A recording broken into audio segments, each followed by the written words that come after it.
মন বড়ই বিচিত্র সৃষ্টি। এই মন শরীরের কোন স্থানে অবস্থিত কেউ জানে না, কিন্তু সম্পূর্ণ শরীর এই মনের ইচ্ছে পূরণ করার জন্য প্রয়াস করতেই থাকে।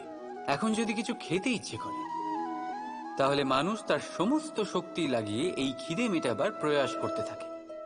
এখন যদি মন কাউকে শত্রু বলে ভেবে নেয়, তাহলে মানুষ তাকে বিনাশ করার যথাসম্ভব চেষ্টা করে।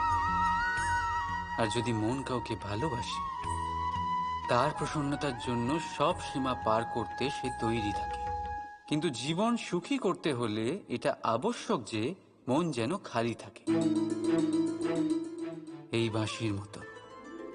ভেতরে কিচ্ছু নেই, না সুর আছে না তাল, তবেই ফুঁ দিলে স্বর বেরোয় এর থেকে। একইভাবে নিজের মনকে ভাবনামুক্ত রাখা অতি আবশ্যক। মনে রাখবেন, মনের মধ্যে যদি কিছু ভরে রাখে, তাহলে মন ভরে বাঁচতে পারবেন না। রাধা রাধা।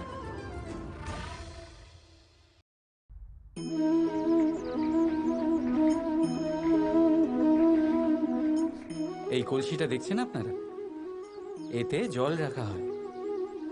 জল যাতে শুদ্ধ থাকে, শীতল থাকে, জল যা তৃষ্ণা মেটায়।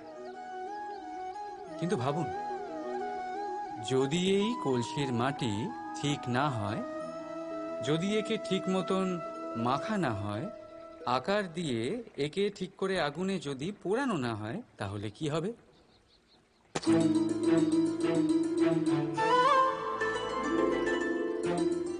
মনের সাথে ঠিক এটাই হয়।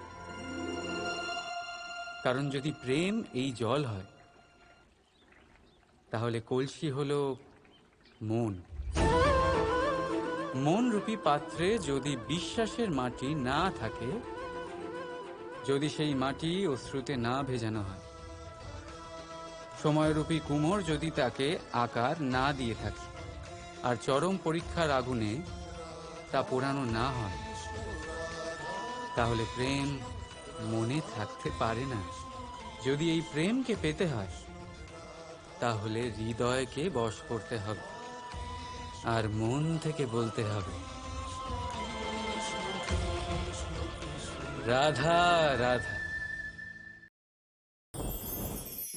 এই সংসার বলে যে কৃষ্ণ হলো মহাযোগী, কেউ বলে যে কৃষ্ণ হলো সাংখ্যযোগের প্রবর্তক, কেউ বলে ভক্তিযোগের, কেউ বলে জ্ঞান যোগের, কেউ কেউ এটা মনে করেন যে অষ্টাঙ্গ যোগের প্রভু হলাম আমি। কিন্তু এই যোগ আসলে কি? যোগ বিষয়টাকে বোঝা খুব একটা কঠিন নয়, কিন্তু সেই যোগকে নিজের যাপনের অংশ করে তোলা হলো অত্যন্ত কঠিন, আর তার জন্য প্রয়োজন অভ্যাস। যোগ শব্দটার অর্থ হলো যুক্ত করা, আর এটা আমি ছোটবেলায় শিখেছিলাম। যখন আমার মাখন খেতে ইচ্ছে করত, আর মা মাখনের সেই হাঁড়িটা ওপরে টাঙিয়ে রাখতেন, তখন আমরা ভাবতাম যে অত দূরে পৌঁছবো কি করে। তখন আমরা যোগের বিষয়ে জানতে পারলাম, আর তখন জানতে পারলাম যে সব থেকে গুরুত্বপূর্ণ যোগ আসলে কি? সহযোগিতা, সাহায্য। আমরা সব সখারা একসাথে জড়ো হতাম, একে অপরের পিঠের ওপর উঠে দাঁড়াতাম, আর তারপর আমরা ওই মাখনের হাঁড়ির কাছে পৌঁছতে পারতাম, আর তারপর আমরা সবাই মিলে সেই মাখন ভাগ করে খেতাম। সহযোগিতা, এটা অত্যন্ত গুরুত্বপূর্ণ। পাণ্ডবরাও মহাভারতে এটাই করেছিলেন। ওনাদের সাথেও কেউ ছিল না, একে অপরকে সাহায্য করে ওনারা অনেক বীরদের একত্রিত করেছিলেন। তারপর অবশেষে মহাভারতের এই মহাযুদ্ধে ওনারা জয়লাভ করেছিলেন। রামায়ণে রাম এবং লক্ষ্মণের সাথে কেউ ছিল না। সহযোগিতার মাধ্যমে ওনারা ভাল্লুক আর বানর সেনাকে একত্রিত করেছিলেন, আর এই সংসারের সব থেকে প্রবল রাক্ষস রাবণকে বধ করেছিলেন। মনে রাখবেন, একসাথে মিলে যদি আপনারা কর্ম করতে শেখেন, তাহলে এই সংসারে এমন কিছুই নেই যেটা আপনি অর্জন করতে পারবেন না। আসুন আমার সাথে ভালোবেসে বলুন, রাধা রাধা। সূর্য এই সংসারকে আলো প্রদান করে, সূর্যের মনে যদি নিজের তেজের জন্য অহংকার জন্ম নেয়, তখন তার অহংকার ভঙ্গ করে মেঘ। সূর্যের আলো পূর্ণরূপে ঢেকে দেয়। মেঘের মনে যদি নিজের গতি নিয়ে অহংবোধ জন্ম নেয়, তাহলে মেঘের অহংকার ভঙ্গ করে পর্বত। মেঘের গতি অবরুদ্ধ করে দেয়। এবার যদি পর্বত নিজের নিশ্চলতা নিয়ে অহংকার করে, তাহলে সেই অহংবোধ ভঙ্গ করে একটি মূষক। সেই বিশাল পর্বতে একটি ছিদ্র করে দেয়। এবার যদি মূষকের নিজের মনে অহংবোধ জন্ম নেয়, তাহলে জল তার অভিমান ভঙ্গ করে, সেই ছিদ্র দিয়ে প্রবেশ করে। আর যদি জলের মনে অহংবোধ জন্ম নেয়, তখন মানুষ বাঁধ নির্মাণ করে তার গতিপথ রুদ্ধ করে, জলের অহংকার ভঙ্গ করে। আর যদি মানুষের মনে অহংকার জন্ম নেয়, তখন সূর্য নিজের তাপ দ্বারা মানুষের অহংকার ভঙ্গ করে। এই সংসারে অহংকার প্রদর্শন করার কোনো প্রয়োজন নেই। আমাদের সবার মধ্যেই কিছু বিশেষ গুণ আছে, আর সবার মধ্যে কোনো না কোনো দোষও আছে। এই প্রকৃতি আমাদের কি শিক্ষা দেয়? কেউ একে অপরের সাথে লড়াই করে না, একে অপরের জন্য বাধা সৃষ্টি করে না, শুধু নিজের কর্ম করে। সূর্য নিজের প্রকাশ দ্বারা বনস্পতি এবং গাছপালাকে জন্ম দেয়। মেঘ বর্ষা সৃষ্টি করে লুপ্ত হয়ে যায়, আবার নির্মিত হয়। পর্বতের সেই নিশ্চলতা সেই বর্ষাকে একটা দিশা প্রদান করে, আর তারপরে তা ধারা হয়ে প্রবাহিত হয়ে যায়। এইসব কি? এইসব একটা সম্পর্ক, একটা চক্রের মতো। সবাই একসাথে নিজের কর্ম করে, তাই এই চক্র আবর্তিত হয়। এটা আমাদেরও করতে হবে, একসাথে মিলে কাজ করতে হবে। কারোর জন্য বাধা হয়ে উঠলে হবে না, কাউকে ছোট মনে করলে হবে না। এটাই করতে থাকুন, সবাই মিলেমিশে কর্ম করুন। প্রকৃতি আমাদের এই শিক্ষাই দেয়। আসুন আমার সাথে ভালোবেসে বলুন, রাধা রাধা। একটি সোনার মুদ্রা নিন, সেটা জলে ফেলে দিন, তারপর তুলে নিন, সেটা মাটিতে ফেলে দিন, আবার তুলে নিন, কাদায় ফেলে দিন, আবার তুলে নিয়ে হাতুড়ি দিয়ে তার উপর প্রহার করুন। তারপরেও সেই সোনার মুদ্রার মূল্য সেটাই থাকে যা আগে ছিল, তাই না? এটা হলো উদাহরণ সংসারের সেই প্রত্যেকটা জীবের জন্য, প্রত্যেকটা মানুষের জন্য। কখনো কখনো জীবনে সাফল্যের বদলে আমরা বিফলতা পাই। যতটা আশা করেছিলাম ততটা শ্রেষ্ঠ কর্ম করতে পারি না। কখনো বা আমরা ভুল করে ফেলি, কখনো আমরা অনুচিত কর্ম করে ফেলি, কখনো সংসার আমাদের বুঝতে পারে না। তার পরিণামস্বরূপ এই সংসার আমাদের নিন্দা করে, আমাদের উপেক্ষা করে, আমাদের বিষয়ে কটু কথা বলে, কখনো সামনাসামনি বা কখনো পেছনে। সংসার এমন একটা আচরণ করে যেন আমাদের সাথে কথা বলাটাই একটা বিশাল অপরাধ। এবার সেক্ষেত্রে কি করা উচিত? মনকে শান্ত করা উচিত। বেশিরভাগ ক্ষেত্রেই এমন সময় মানুষ এটা ভেবে বসে যে তার জীবনের কোনো মূল্যই নেই। তার মনে হয় যে সে এই সংসারে শুধু একটা বোঝার সমান। সে নিজেকে ঘৃণা করতে থাকে, ওর মনে হয় যে তার জীবন শূন্য। কিন্তু তা নয়। আপনি সোনার মুদ্রার মতো, যদি আপনার মধ্যে সেই গুণ থাকে, আপনি শ্রেষ্ঠ কর্ম করেন, আপনার মধ্যে সেই বিদ্যা থাকে, আপনি নিরন্তর প্রয়াস করেন, সৎকর্মের পথে এগোতে থাকেন, তাহলে আপনার নিজের যে মূল্য তৈরি হয় সেটা কোনো পরিস্থিতিতে কোনো ব্যক্তি আপনার থেকে কেড়ে নিতে পারবে না। শুধু নিজে ভেঙে পড়বেন না, এটা ভাবুন যে সম্মান আপনি হারিয়েছেন সেটা আপনি কিভাবে ফিরে পেতে পারেন, তার জন্য কি করতে হবে। যে ধন আপনি হারিয়েছেন সেটা পেতে হবে কিভাবে, তার জন্য কি কি করতে হবে। শান্ত মনে সবটা ভেবে দেখুন, সিদ্ধান্ত নিন এবং অগ্রসর হন। আপনি এই সংসারের কাছে তেমনই হয়ে উঠবেন যেমন আপনার কর্ম হবে। যদি তা শ্রেষ্ঠ হয়, সবাই তাই ভাববে। আসুন আমার সাথে ভালোবেসে বলুন, রাধা রাধা। আপনি কখনো পলাশ ফুল দেখেছেন? কি সুন্দর দেখতে, লাল রক্তবর্ণ, উজ্জ্বল, কিন্তু এতে কোনো সুগন্ধ নেই। সেই জন্য ওকে শুধু চোখ ভরে দেখতে ইচ্ছে করে। দেখবেন তাকে কিন্তু পুজোতে ব্যবহার করা হয় না, এই ফুল দিয়ে মালা বানানো হয় না। সেরকমই আমাদের জীবনেও এমন অনেক ব্যক্তি রয়েছেন যাদেরকে সম্মান অর্জন করতে হয়। যদি আপনি কোনো উচ্চ বংশে জন্ম নিয়ে থাকেন, এবং আপনার কাছে সবকিছু থাকে, ধন ঐশ্বর্য থাকে, সবকিছু আপনি আগে থেকেই পেয়ে গেছেন, তাও কিন্তু এই সংসার আপনাকে সম্মান দেবে না। ততক্ষণ পর্যন্ত দেবে না যতক্ষণ না আপনি নিজের অন্তরে গুণ জাগ্রত করছেন, শ্রেষ্ঠ কর্ম করছেন, নিজের অন্তরে ইতিবাচক মনোভাবের এই সুবাস জাগ্রত করছেন। যদি এসব কিছু করেন তাহলেই এই সংসার আপনাকে সম্মান দেবে। এবার এটা আপনার ওপরে নির্ভরশীল যে আপনি কি পলাশ ফুলের মতো হতে চান, নাকি অন্য কোনো ফুল হয়ে উঠতে চান যার সুবাস আছে, যে নিজের সুবাস এই সারা পৃথিবীতে ছড়িয়ে দেয়। আসুন আমার সাথে ভালোবেসে বলুন, রাধা রাধা। এই সংসারে একটা শব্দ আছে যার বিষয়ে মানুষ অত্যাধিক চিন্তা ভাবনা করে, আর সেই শব্দ হলো অস্তিত্ব, পরিচয়। প্রত্যেক ব্যক্তি এই সংসারে নিজের অস্তিত্ব করতে চায়, আর ছোট থেকে এটাই হয়। যখন আমরা শ্রেণীকক্ষে যাই, পড়তে যাই, তখন আমরা এটাই ভাবি যে আমরা নিজেদের অস্তিত্ব গড়ব, সুনাম অর্জন করব। সকল ব্যক্তি যাতে এটাই বলে যে এই হলো সর্বশ্রেষ্ঠ ছাত্র, আর এটাই আমাদের পরিচয়।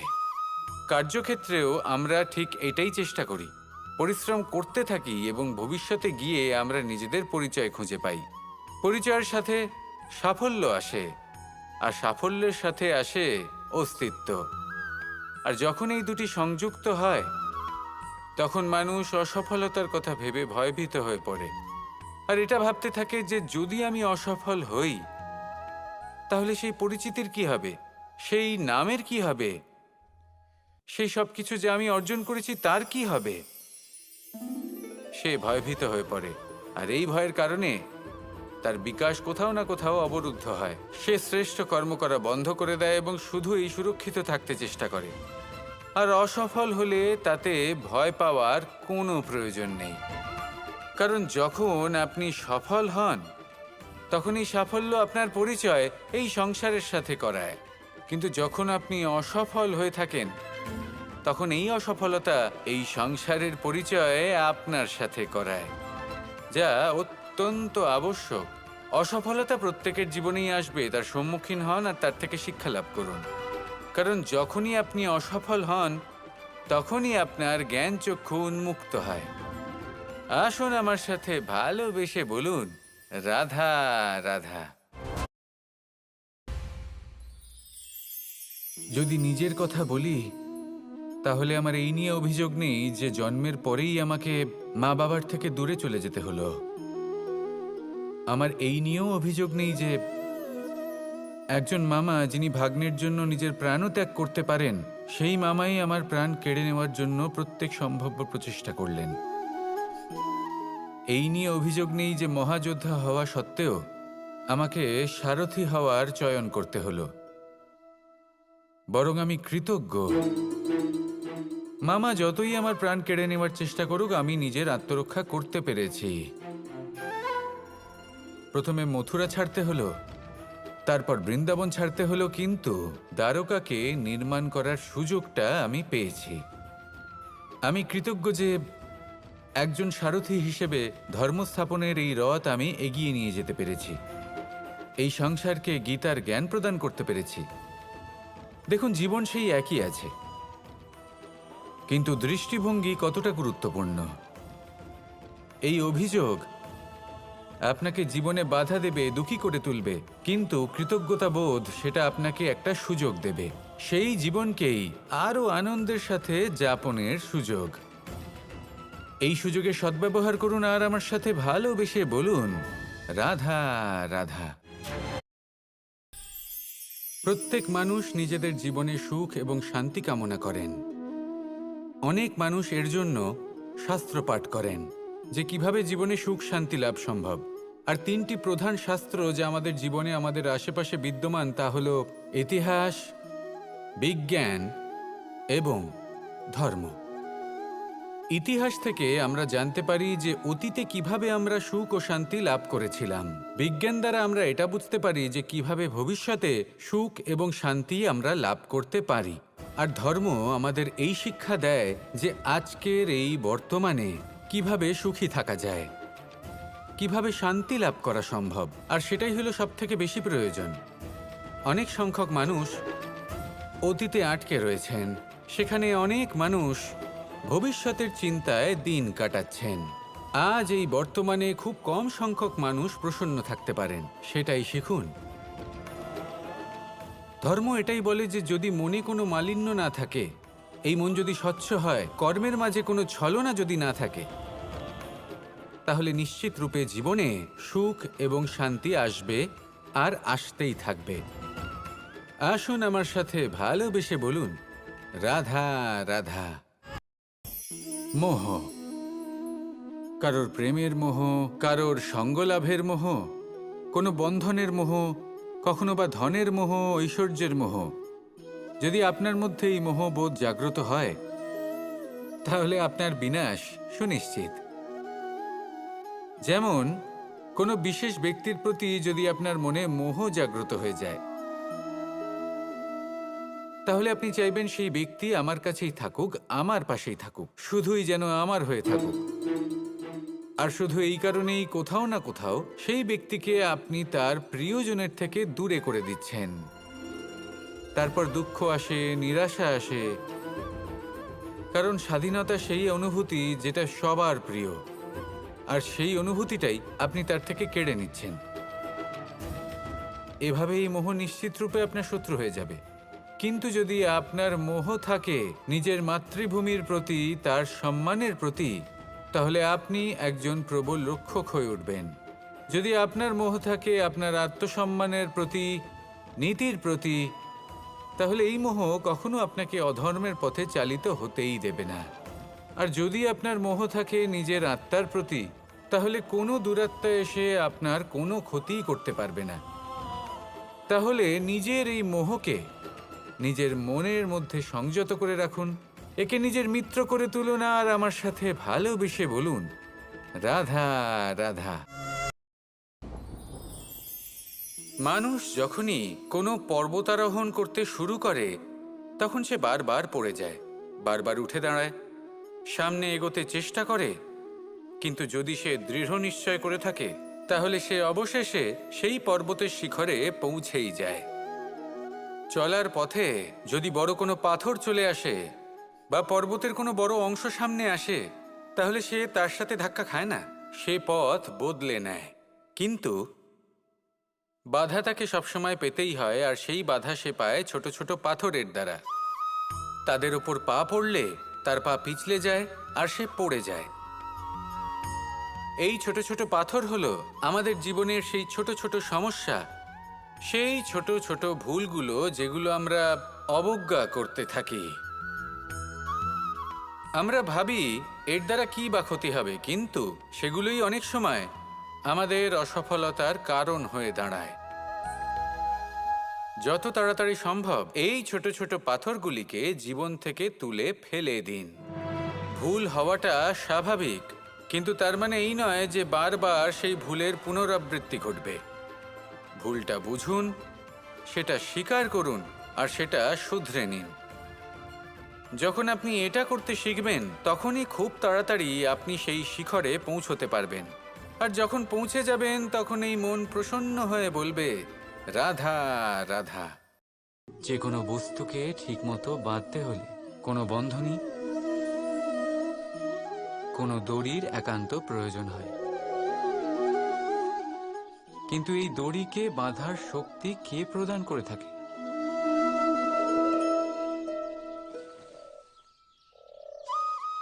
সেই সুতো, যা জুড়ে জুড়ে এই দড়ি তৈরি হয়েছে। এবার বলুন, প্রেমকে কোন দড়ি দিয়ে নিজের সাথে বাঁধবেন আপনি?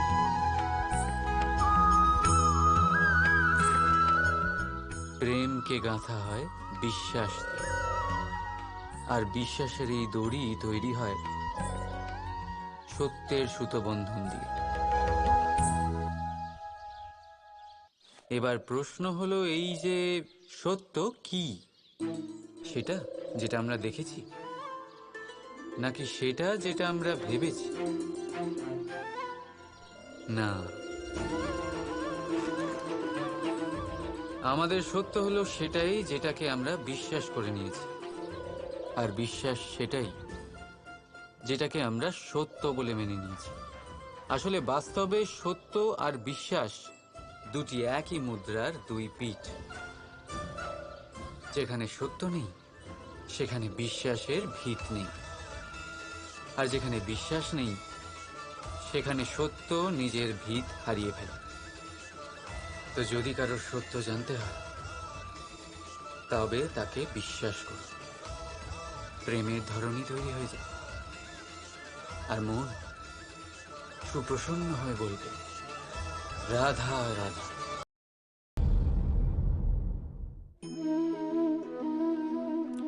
একটা শব্দ আছে যেটা আমরা মাঝে মাঝেই অথবা অনেকবার শুনতে পাই, স্বার্থ। ওই ব্যক্তি স্বার্থপর, সে স্বার্থের জন্য খারাপ কাজ করে ফেলেছে, ইত্যাদি ইত্যাদি। সত্যি কথা বলতে কি, সংসার স্বার্থকে পাপ ভাবতে শুরু করেছে। কিন্তু স্বার্থ কি সত্যি ক্ষতিকর? না। স্বার্থ কথাটা এসেছে স্ব থেকে, অর্থাৎ স্বয়ং থেকে। মানে যে কর্মে শুধু স্বয়ংয়ের অর্থ আছে, শুধু স্বয়ংয়ের কোনো লাভ আছে, সেটাই স্বার্থ। এবার প্রশ্ন এটাই হলো যে আপনার স্বটা কি? যদি আপনার স্বতে কেবল আপনি থাকেন তাহলে আপনি অবশ্যই স্বার্থপর। যদি আপনার স্বতে পরিবার থাকে তাহলে আপনি পারিবারিক। যদি আপনার স্বতে অন্য লোক থাকে তাহলে আপনি পরোপকারী। আর যদি আপনার স্বতে এই সংসার থাকে তাহলে আপনি পরমার্থী। তাহলে নিজের স্বার্থ থেকে দূরে যাবেন না, সেটার বিস্তার করুন। নিজের অস্তিত্বের বিস্তার করলে এই স্বার্থ নিজেই পরমার্থে পরিণত হবে। রাধা রাধা। ভুল আর মানুষ, এই দুইয়ের সম্পর্ক অবিচ্ছেদ্য। যেমন ডানা আর পক্ষী, যেমন ধারা আর নদী। যদি ভুল মানুষের স্বভাবের এক গুরুত্বপূর্ণ অংশ হয় তাহলে ভাবুন, এতে লজ্জা কিসের? এতে লজ্জিত হওয়ার কিছু নেই। সেইভাবে দেখতে গেলে ভুল আমাদের নিজেকে আরো উন্নত করার সুযোগ দেয়, নিজেকে আরো ভালো প্রদর্শন করার প্রেরণা দেয়। এখন আপনাদের মধ্যে কেউ এর সাথে সহমত নাও হতে পারেন, কেননা অনেকের দৃষ্টিতে ভুল দোষের জন্ম দেয়। দোষ অপরাধের, আর অপরাধের কোনো ক্ষমা নেই, শাস্তি পাওয়া উচিত। কিন্তু আপনি কি কখনো ভেবেছেন এরকম কেন হয়? এর কি কারণ? এর কারণ হলো ভুল স্বীকার করাকে এড়িয়ে যাওয়া। যদি আপনি কোনো ভুল করে স্বীকার না করেন তবে সেই ভুল দোষে পরিণত হয়, আর দোষ অপরাধে। তবে মনে রাখবেন, নিজের ভুল স্বীকার করা সেই ভুল সংশোধন করার পথে প্রথম পদক্ষেপ হয়ে দাঁড়ায়। আর সর্বদা মনে রাখবেন, অপরাধ হলো সেটাই সময় মতো নিজের ভুল স্বীকার না করা। রাধা রাধা। কি অসাধারণ পুস্তক, তাই না? সুন্দর আবরণ, সজ্জিত পৃষ্ঠা।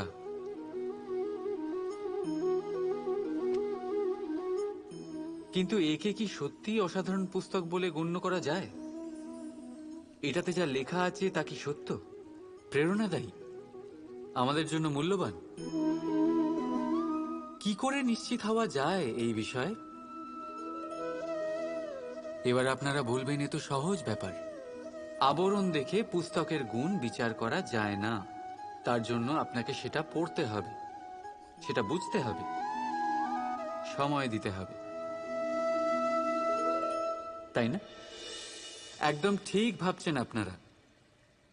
আশ্চর্য বিষয় হলো এটাই, একটা পুস্তকের ব্যাপারে আপনারা এই সব কিছু জানেন, কিন্তু কোনো ব্যক্তির ব্যাপারে আপনারা এইসব কথা নিয়ে একদম ভাবেন না। ব্যক্তির মূল্যায়ন তার বস্ত্র দিয়ে, তার শারীরিক রূপ দিয়ে বা তার সৌন্দর্য দিয়ে করা যায় না। তার জন্য আপনাকে সেই ব্যক্তির মন পড়তে হবে, বুঝতে হবে, তাকে সময় দিতে হবে। কিন্তু আমরা কি করি?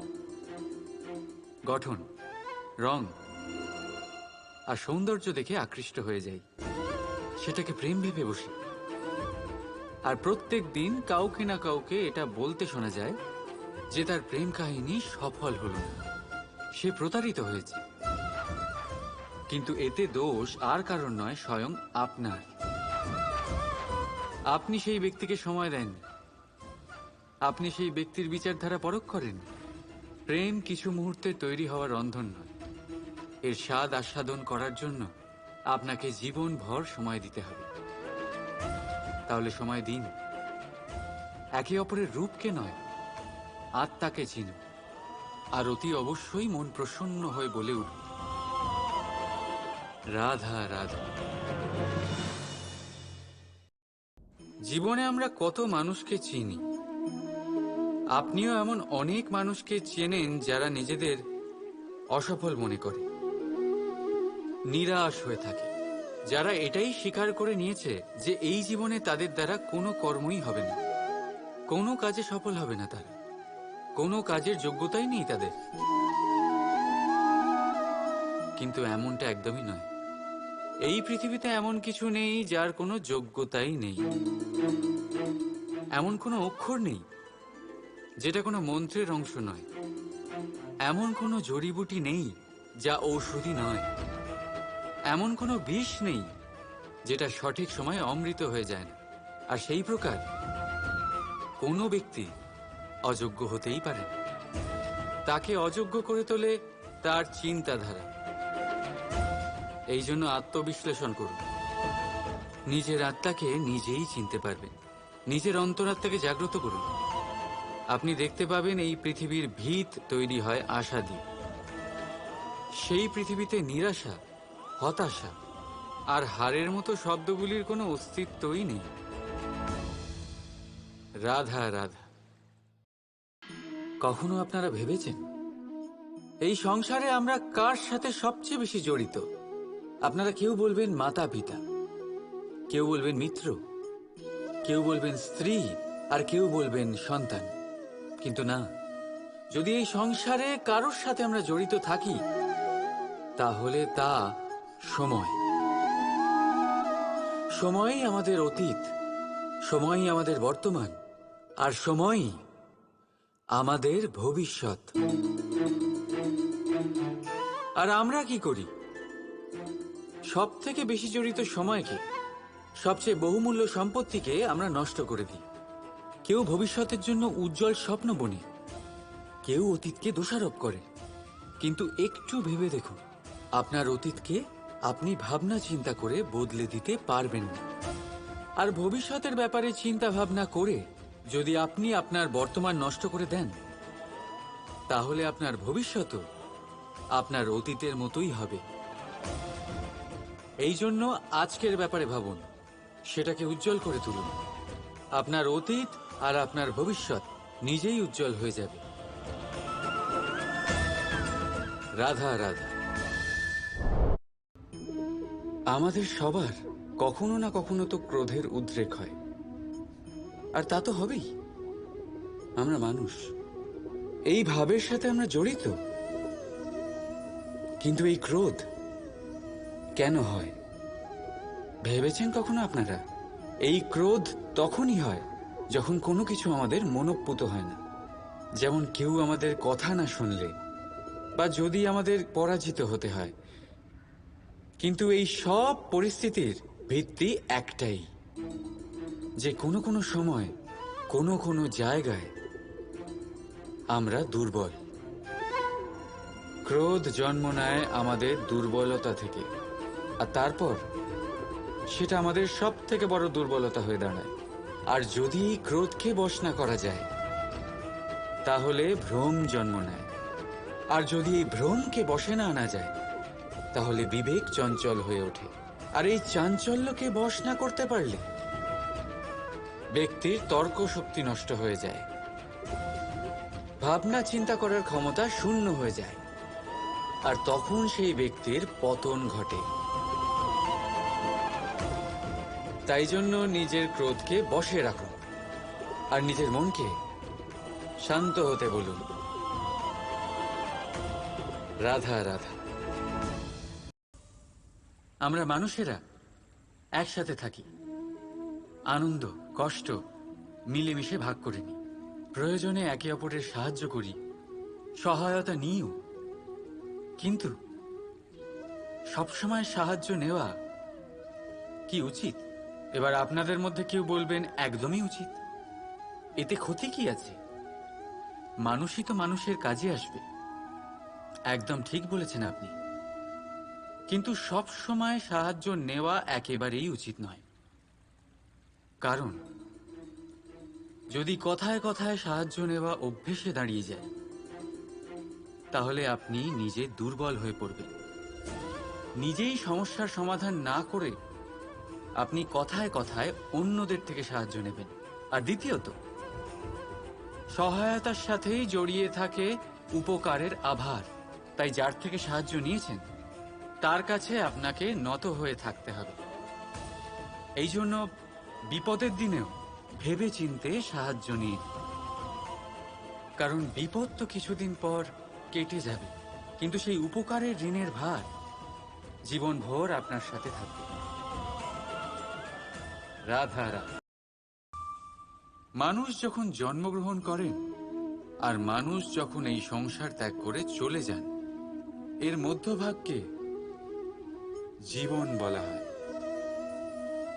আর এই জীবনে সবাইকে লড়াই করতেই হয়, কখনো শিক্ষার জন্য, কখনো কাজের জন্য, কখনো বা বাস্তবে যুদ্ধ করতে হয়। কিন্তু এই লড়াইয়ের সম্মুখীন হওয়ার জন্য প্রকৃতি আমাদের আরো একটা গুণ প্রদান করেছে, প্রয়াস। কখনো কোনো ছোট বালককে দেখেছেন? না কিছু বলতে পারে, না কিছু বুঝতে পারে, কিন্তু নিজের হাঁটুতে ভর দিয়ে সারা বাড়ি ঘুরে দেখার প্রয়াস করে। দাঁড়িয়ে ওঠে, পড়ে যায়, আবার দাঁড়িয়ে ওঠে, আর শেষ পর্যন্ত সে ঠিক হাঁটতে শিখে যায়। কারণ সে নিজের মন থেকে কখনো হারে না। জীবনে অনেক যুদ্ধক্ষেত্র আসবে, কখনো কখনো হারের সম্মুখীনও হতে হবে, কিন্তু হেরে যায় শুধু সেই যে মন থেকে হার স্বীকার করে। এই জন্যই তো কথায় বলে, যুদ্ধ রণভূমির আগে মনের ভূমিতে লড়া হয়। যুদ্ধক্ষেত্রে হারলে অনেক সুযোগ পাওয়া যায়, কিন্তু মন থেকে হেরে গেলে তা পাওয়া যায় না। রাধা রাধা। বসন্ত ঋতু এলে একটি মিষ্টি কুহুধ্বনি শোনা যায়, যা মনে বসে যায়। কোকিলের কুহুতান বড়ই মিষ্টি, বড়ই সুন্দর। আরেকটি পক্ষীও আছে যার স্বর বড়ই মিষ্টি, আমাদের বাড়ির আশেপাশেই থাকে। সবুজ রং, লাল ঠোঁট। ঠিক চিনেছেন আপনারা, টিয়া। এই দুই পক্ষী আমাদের ভীষণ ভালো লাগে, মনকে শান্তি দেয়। কিন্তু এই দুজনের মধ্যে অনেক পার্থক্য। কোকিল বনে জঙ্গলে স্বাধীনভাবে ঘুরে, কিন্তু টিয়া অনেক সময় আমাদের বাড়ির খাঁচায় বন্দি পাওয়া যায়।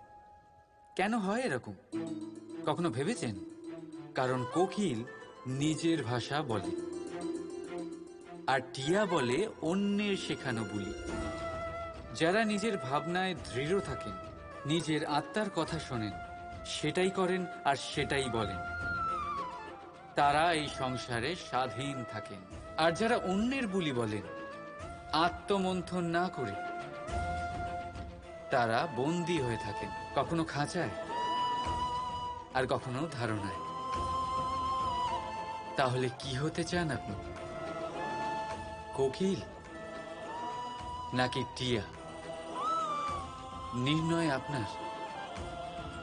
রাধা রাধা। সবাই বলেন যে জীবনে কাদের সঙ্গ লাভ করছি সেটা খুব গুরুত্বপূর্ণ। এক ঝুড়ি ফলের মধ্যে যদি একটা পচা ফল আপনি রেখে দেন, তাহলে আস্তে আস্তে সমস্ত ফল পচে যায়। সেই জন্য কথায় আছে যে কুসঙ্গ থেকে দূরে থাকো। কিন্তু কি করা যায়? এই সংসার খুবই ছোট।